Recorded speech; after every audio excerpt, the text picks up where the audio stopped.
warplane was born at the start of World War I, when fragile British and German spotter aircraft first ventured over the trenches of the Western Front. They were made of wood, wire, and canvas. By the end of the war in 1918, air battles involving bombers and fighters had become an established part of modern warfare. By the 1930s, very little had changed. The aircraft were still biplanes. They were still made of wood and covered with fabric, and they were slow.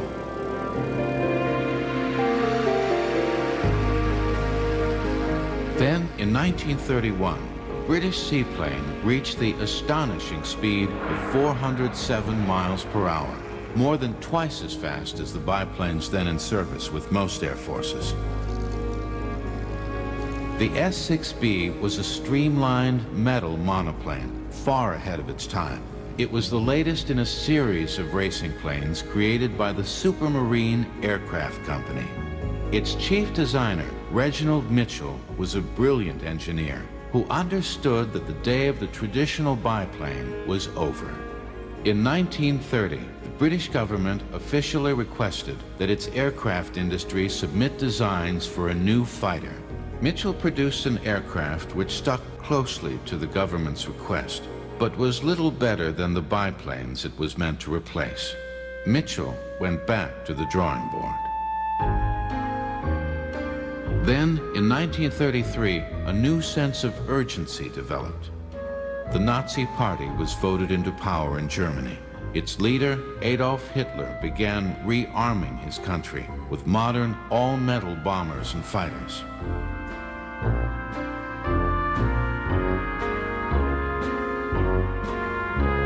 Mitchell was diagnosed with cancer and underwent a major operation. While convalescing in Europe, he talked with German pilots who were enthusiastic about the new aircraft designs and itching for combat. He returned home to England convinced that war was coming. He was determined to match the best that Germany could produce. Meanwhile, Britain's Rolls-Royce company was privately developing a new aircraft engine. It was powerful and more sophisticated than anything before it. It was christened the Merlin. Mitchell realized that this engine could give him the extra power he needed to create a high-speed fighter. In 1933, he began rough sketches for a new design based on his own ideas, not official specifications. It had a streamlined fuselage, enclosed cockpit, and thin-section wings, which contained folding wheels and 8 machine guns. Mitchell's health was failing rapidly, and he was in constant pain. But by January 1935, work started on the prototype.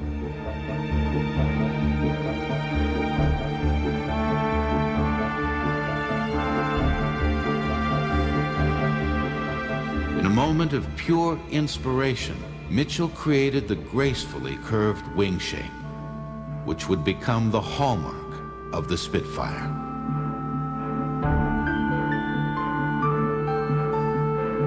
Where biplanes had used a web of wires to brace their wooden frame, Mitchell's machine used a stressed metal skin, riveted to metal forms. The wings were built around a laminated spar, and its many layers combined great strength with flexibility. It was a complex and brilliant design, but it would be a nightmare to mass produce. I think sometimes men with bright minds have flares of genius. Now, I think this was a flare. I think he must have been mulling over in his mind how you can get away from the old biplane and still retain the stress factors for diving, the thrust of guns, the thrust of power and everything else. Where are you going to put this? Are you going to put it in the wings? Are you going to put it in the fuselage? How are you going to do this? It was a very advanced form of construction in those days, but you see, R.J. Mitchell was an exceptional man. I can't think of anyone else that approached him. By the spring of 1936, the prototype airframe and the new Rolls-Royce Merlin engine were ready.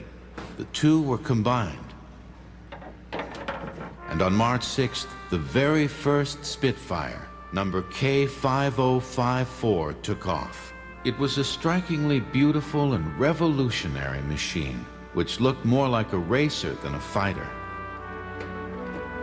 After its initial flights, the prototype was flown by Supermarine test pilot Jeffrey Quill. The cockpit was narrow, but not cramped. The instrument panel was tidy, symmetric, and logically laid out. At once, I felt good in that cockpit.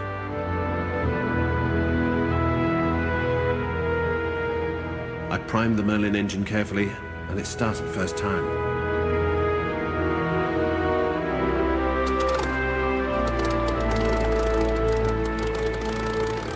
I did my cockpit checks.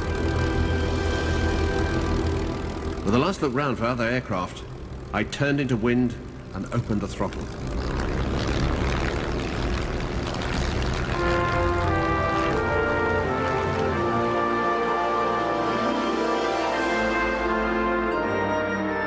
Soon we were airborne and climbing away. Once fully airborne, the aircraft began to slip along as if on skates, with an immediate impression of effortless performance. Here, I thought to myself, is a real lady. The lady was fast, and she certainly had looks. But was she a fighter?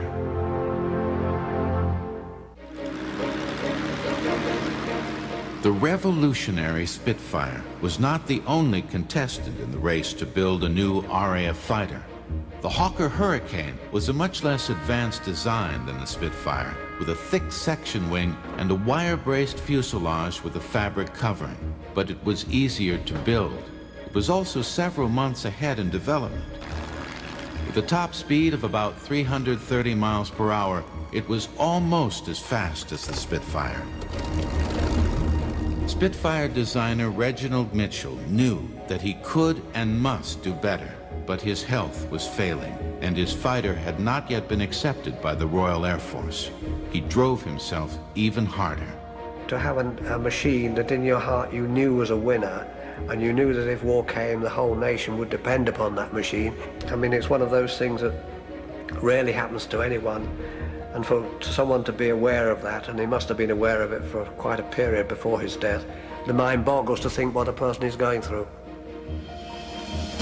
Meanwhile, in Germany, the Luftwaffe, commanded by Hermann Göring, was growing bigger and stronger every day. By 1936, the German threat was obvious, even to Britain's Air Ministry. On June 3rd, an order was placed for 600 Hurricanes, but only 310 Spitfires. Many still saw Mitchell's creation as a lightweight racing machine, fast, elegant, but not a fighter. As exhaustive testing continued, Mitchell finally lost his long fight against cancer. His death on June 11, 1937, devastated the Spitfire team. But the genius of his design still inspired them. Mitchell's deputy, Joe Smith, was able to keep the Spitfire dream alive, even though the work was a full year behind schedule. Britain's Air Ministry became increasingly frustrated and irritated by the delays, and there was talk of abandoning the Spitfire program altogether. Alex Henshaw was chief test pilot at Supermarine's new factory at Castle Bromwich. It was so advanced and so expensive that certainly in 1939, both Jeffrey Quill and myself said, oh no, it's a marvelous aircraft, but of course it'll never go into production. It's too difficult, too expensive. We had a contract for 300, and he said, Alex, you know, he said, I reckon this will be the end of the Spitfire. As the German threat increased, Britain's fighter production was increased, but time was running out. And of course, the dreadful thing to people like myself was the knowledge that I had and a lot of other people had that had traveled Germany, that they're a very, very efficient fighting machine, and that we were twiddling our thumbs, wasting time. And by God, did we waste those months. In 1938, Britain and France had come very close to war with Germany over German demands on Czechoslovakia. But in the case of Britain, defence was really in an appalling state. Although aircraft production was being stepped up, it was still a trickle. Without this invaluable year, the RAF would probably have gone to war with biplanes. On August 4th, 1938, the first operational Spitfire was finally delivered to an RAF station. 19 Squadron north of London became the first fighter unit to exchange its biplanes for the new Spitfires. But the arms race was now on. Germany's Luftwaffe was already re-equipping with its answer to the Spitfire, the Messerschmitt Me-109. In 1939, Alex Henshaw was invited to Germany to see the new fighters. The Germans were very conscious of their military power, and I think also very conscious that we're not a very competent lot anyway. In fact, when Major Sideman showed me the 109s, I said, well, we have the Spitfire. Oh, yes, he said, very pretty little toy, but the 109 is a fighting machine.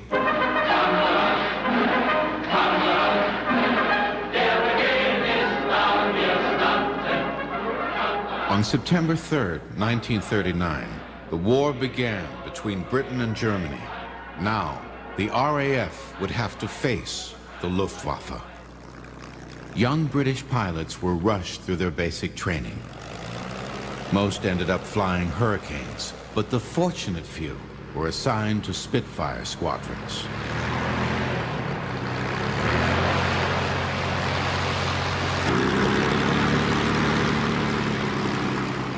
One day, a Spitfire landed on the airfield, taxied over to our hangar.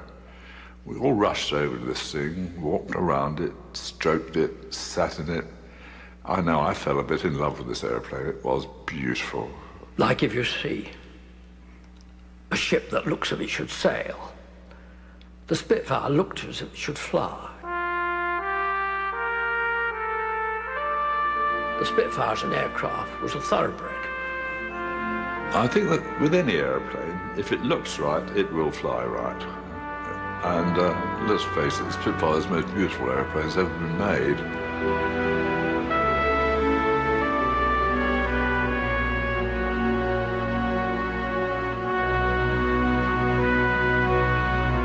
The first time we flew it, we got into it, and it started up.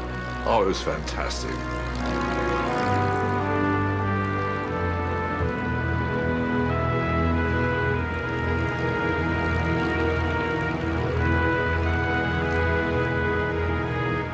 You were so excited and so young, which was probably very relevant, that it was just a thrilling experience with lots of frights. You scared yourself many, many times because it reacted so differently from the old biplanes. You didn't get into the aircraft and strap yourself in. You strapped the aircraft to you. You became part of it. My shoulders touched both sides of the cockpit, and my head was about a quarter inch from the roof at the top. So you were part of the aeroplane. That was the beauty of it. I think if Mitchell hadn't designed the Spitfire, we'd been very pushed. He was a brilliant man. Who could visualize something as beautifully shaped as this? It didn't look as if it was meant to be a fighting machine, did it? It just looked as if it was a beautiful thing to fly, which it was. And yet it could be a lethal weapon. Mitchell's pretty little toy was about to teach the German pilots a new game.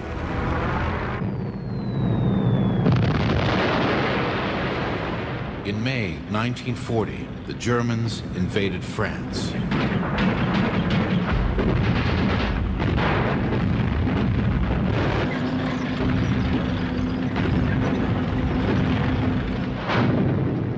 Within a month, France had fallen. Britain now stood alone.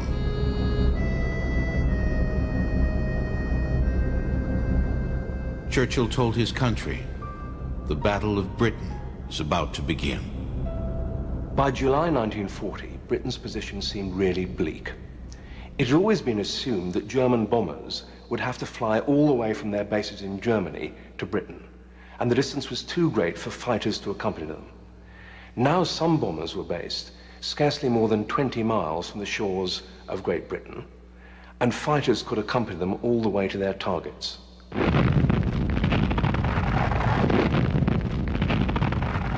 The battle began with dive-bombing attacks on shipping in the English Channel as Germany prepared for an invasion of England. All that stood between Britain's survival and defeat was a narrow strip of sea and young fighter command pilots like 19-year-old Dave Glaser. As far as I was concerned, we were there to stop it. If there was an invasion, we'd have a damn good go at the enemy. Soon, Britain's chain of coastal radar stations came under attack. Then, the fighter airfields. Without proper training, pilots like Bam Bamberger relied on their aircraft and on their courage. I think really survival at that stage depended more on luck than anything else. Bob Doe needed all the luck he could get.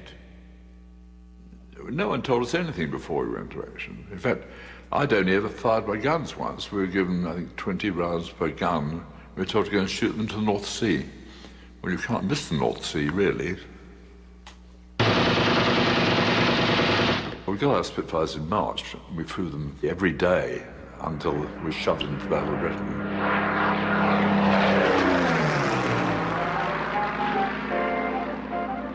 That summer produced the best summer I think we'd had for ages.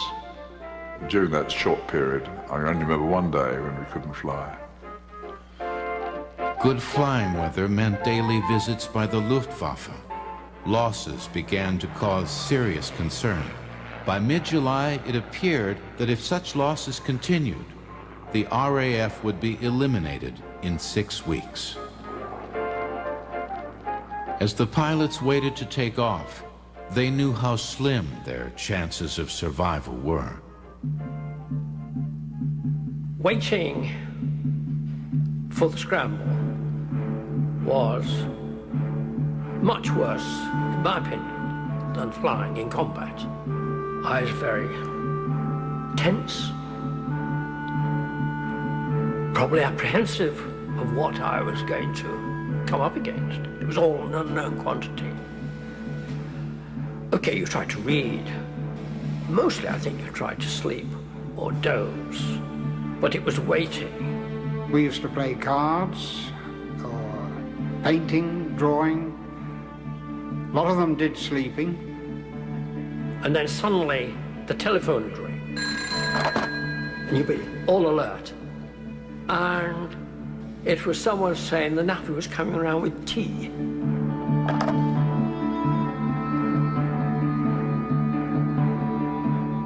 The RAF was outnumbered roughly 2-1. To even the score, it had to use its limited resources effectively. The key was radar. This pioneering form of electronic warfare was primitive, but it worked. With a skilled operator, the range, bearing, altitude, and scale of an attack could be predicted, giving defensive fighters a head start. The radar stations reported to Fighter Command's headquarters at Bentley Priory, northwest of London. From here, the order to engage the enemy would pass through the sector controllers to individual fighter squadrons. 6-2, EP-78. The chain reaction would begin. A blip on the radar screen. A telephone call to headquarters. We have 40+ bandits at Angels 1-5, Vector 1-8. A rapid assessment of the situation. A decision on which squadrons should intercept the enemy. A final phone call, and then the order. Squadron, scramble. It was almost with relief when the scramble came. the phone would ring, and we'd leap up from whatever we were doing and start running towards our aeroplanes. You were so preoccupied that at that point you hadn't time to feel apprehensive or scared. Everything now depended on speed. The squadron had to get airborne in a matter of minutes and gain height as quickly as possible to engage the enemy on equal terms. Every pilot's greatest fear was getting caught on the ground, a helpless victim of a surprise attack.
Now, the young pilots of Mitchell Spitfires would have to fight for their lives.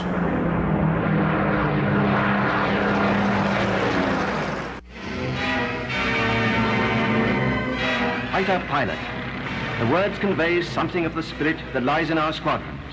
Something young and vigorous, decisive, wanting action at once and finding its expression in the struggle going on daily over our southeastern shores.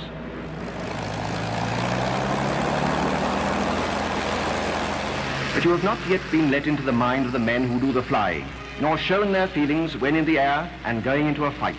I was very frightened. I suppose it was natural to be frightened. And we did everything wrong that we could possibly do wrong. We flew off in close formation, which is the most stupid thing you can do. It means the only person not formating is the leader, so there's only one person looking around. The leader looks round to see if the rest of his section are with him. One is lagging a bit and is told briskly on the radio telephone to close up. I was probably not concentrating so much on flying a good formation. I was looking for those enemy fighters. And then they climb up to patrol height. We got up the same height we were told the enemy were, which again is fairly stupid. You want to be above them. We proceed to patrol up and down sun, which is idiotic, because half the time you can't see a blind thing behind you. The majority of pilots who were shot down during the Battle of Britain were shot down from behind and taken by surprise. So that's why you developed a rubber neck. You could turn your head through 360 degrees. Suddenly the leader sights something. Tally-ho! There they are, Jerry's. First time I saw 100+ German aircraft, I knew we were going to attack it. I thought, well, this must really be it.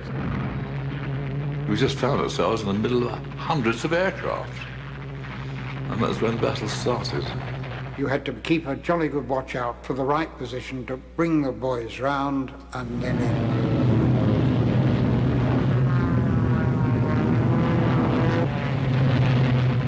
The natural instinct for these bombers in close formation was to break, with this spit coming down.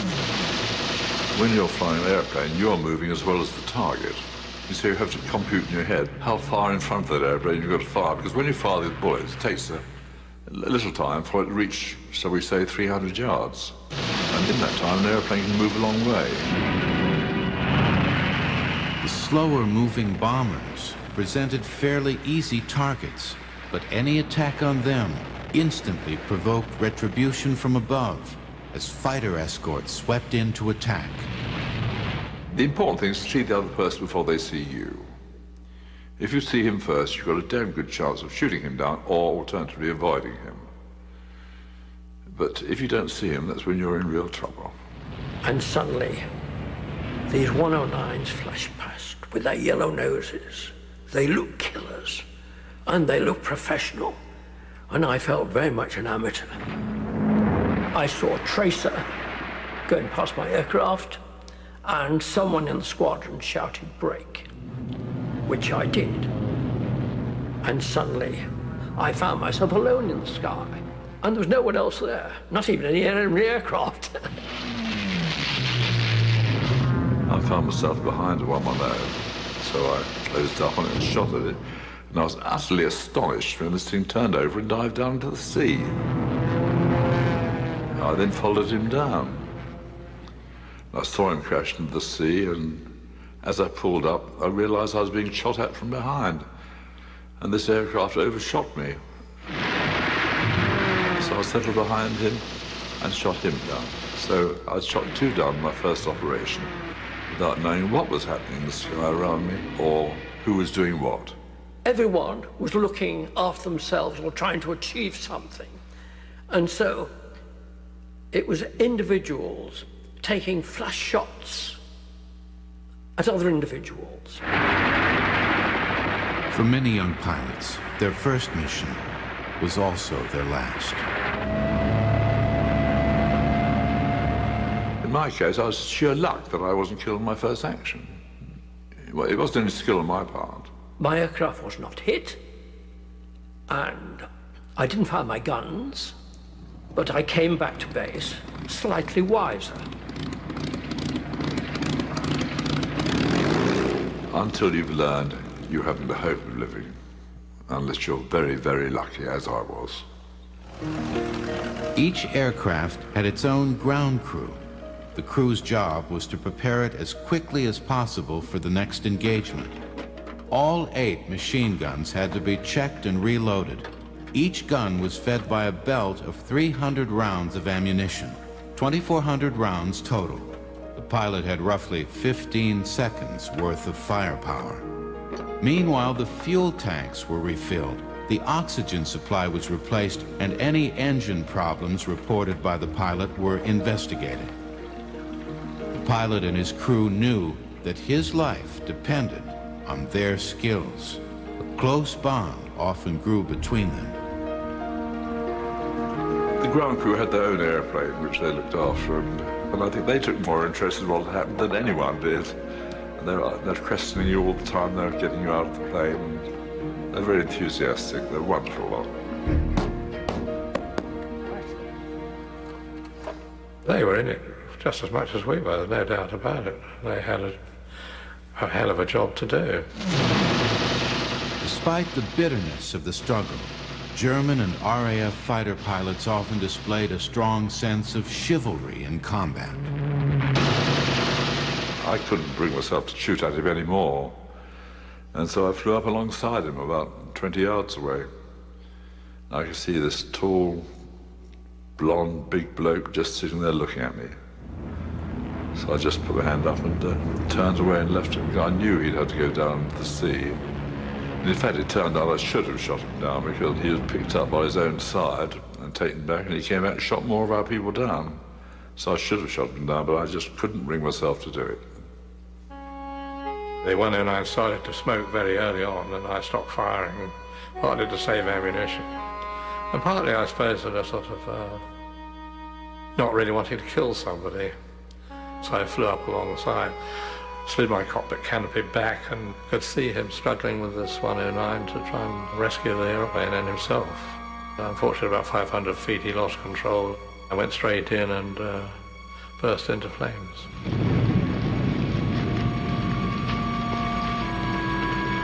I never once considered I was shooting at a person. They were just aircraft I was shooting at. It never entered my head of a pilot being in it. Soon, wrecked aircraft littered the English countryside. This was an entirely new kind of warfare, fought in full view of the civilian population, but far above their heads. in the gardens and the harvest fields of southern England. The people gazed up at the drama unfolding above them. Already in the First World War, fighter pilots had become popular heroes. And now in 1940, the fighter pilots of Fighter Command, with their casual clothing and their devil-may-care attitude, became gladiators, acting out this drama in the skies over southeast England, with the population like an audience looking up at them.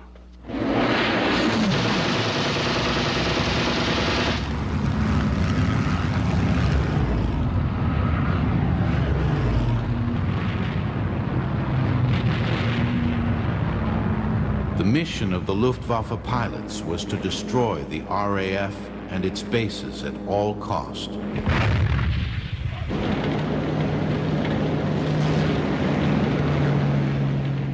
But on September 7th, 1940, there was a sudden and dramatic change of plan. Hitler ordered a massive bombing campaign against London. The Blitz had begun. For Londoners, it was the beginning of a nightmare. But for the hard-pressed RAF, it was a reprieve. As the Luftwaffe switched to bombing London, the Battle of Britain entered a new and far more bitter phase. This was no longer a gladiatorial contest. This was the slaughter of innocent civilians. But while Londoners paid the price, the RAF got the breathing space it needed to rebuild its strength and avenge the victims. There's absolutely no doubt that the German change of emphasis from bombing radar stations and attacking the RAF to bombing London was a major mistake. Events later in the war were going to show that neither the German bombing of England nor the Allied bombing of Germany, which was much, much heavier, would actually break civilian morale. So by taking the pressure off the RAF, the Germans actually made the decisive mistake in the Battle of Britain. As British productivity improved, replacement Spitfires began coming off the production lines faster than the Germans could shoot them down. They left the factory as anonymous and identical machines, but once in the hands of a pilot, each one began to acquire an identity and a personality. You became acquainted with your own aircraft, and your own aircraft had a particular smell, a particular feel. From the time I've got my first airplane in the squadron, I always tried to fly D for dough. And whilst you can't fly it on every occasion, because it does have to be repaired or serviced on occasions, any other time, any other airplane never felt quite right. Whereas D for dough did, it was mine. My favourite aircraft had G on it. And if G wasn't serviceable, for some reason, I was very bad-tempered. The one when I bailed out and this thing went into the sea, I was flying another chap's aeroplane because mine was in for maintenance. And he was furious. Both the Spitfire and the Hurricane took a surprising amount of punishment, quite happily. I mean, on one occasion I had bullets straight through my main spar on a Spitfire. But it flew back quite happily, no problem. And I think almost every time I went into action, I got hit. I never knew where from. On one occasion I had 12 bullets in the thing. Very lucky none of them hit me, of course. It made you think, this is a dangerous business I'm in. Like most Spitfire pilots, Dennis Robinson was hit from behind by a German fighter he never even saw. And the only thing I could think to do, and I did it actually spontaneously, was just push the control column hard forward. And the poor old Spitfire practically stood on its nose. I was absolutely amazed. Down I went, absolutely vertical.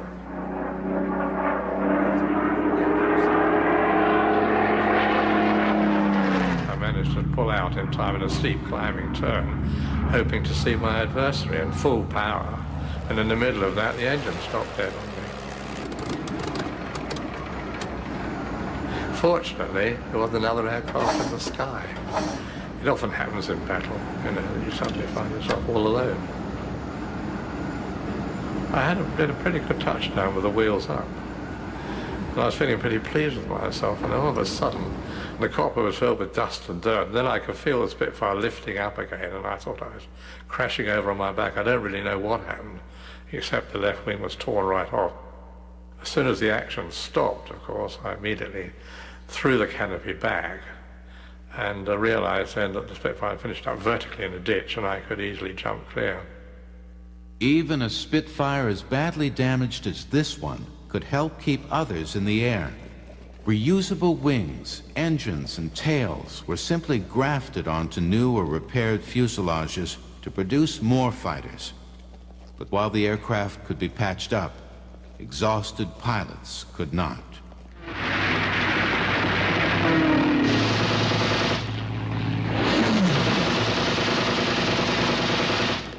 The overriding memory that I have of the Battle of Britain period is a terrible tiredness. We were on duty from half an hour before first light until half an hour after dusk. I know that if I sat down and went to sleep during that period, I don't know whether it's lack of sleep or nerves. I think it's probably a combination of the two. Your nerves are working like mad.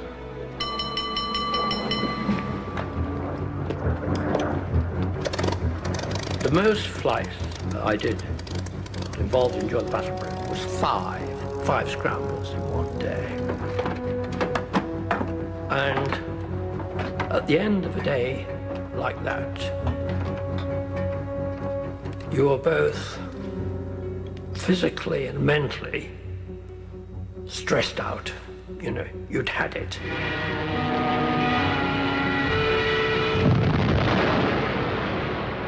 I think it was difficult to deal with because you had to deal with your own anxiety about what was going to happen, which way it would happen to you. I think we settled for the fact that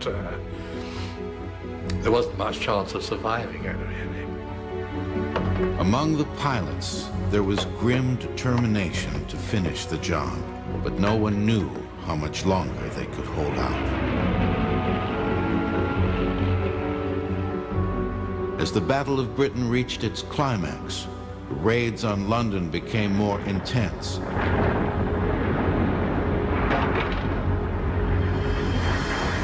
Large areas of the city were destroyed as huge fires raged out of control.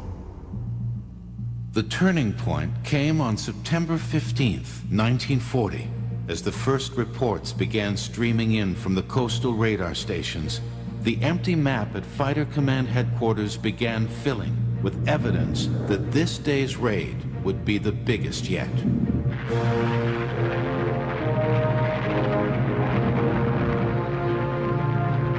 "500 German raiders headed for London. They were intercepted by more than 300 Spitfires and Hurricanes.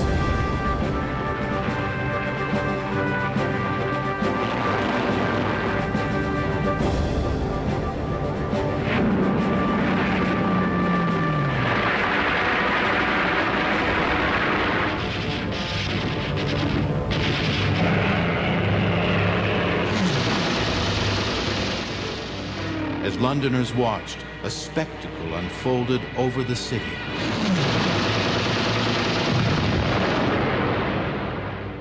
The sky was full of dogfighting as the German formations broke up and scattered.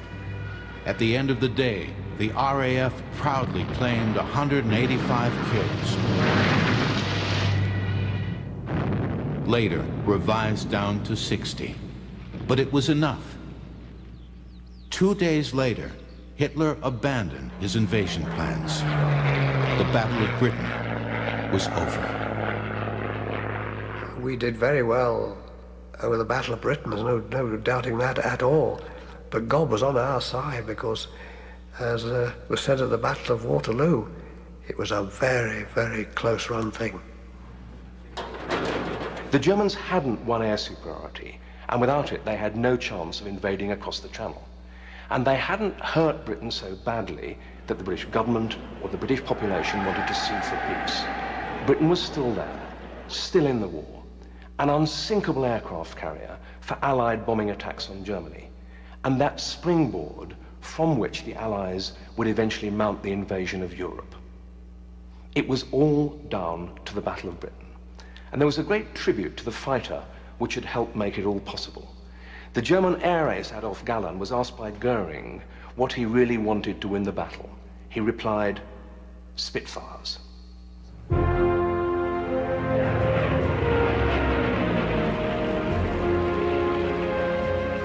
The Spitfire had steadily improved in stages throughout 6 long years of war. Production of the aircraft Britain's ministry once proposed to cancel eventually reached more than 22,000. I think if Mitchell could have lived and seen this beautiful machine do all the things it did, I think he would have been very proud, as he should have been too. I've flown Defiance, I've flown Lysanders, I've flown jet aircraft, I've even flown helicopters. And the only aircraft I really loved was the Spitfire. The Spitfire captured the public imagination like no other before or since. It became a symbol of freedom, which helped to save Britain and the world from what Winston Churchill called the new dark age of Nazi tyranny.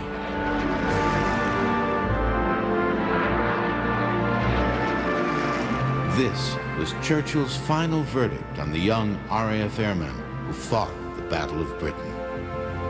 Never in the field of human conflict has so much been owed by so many to so few.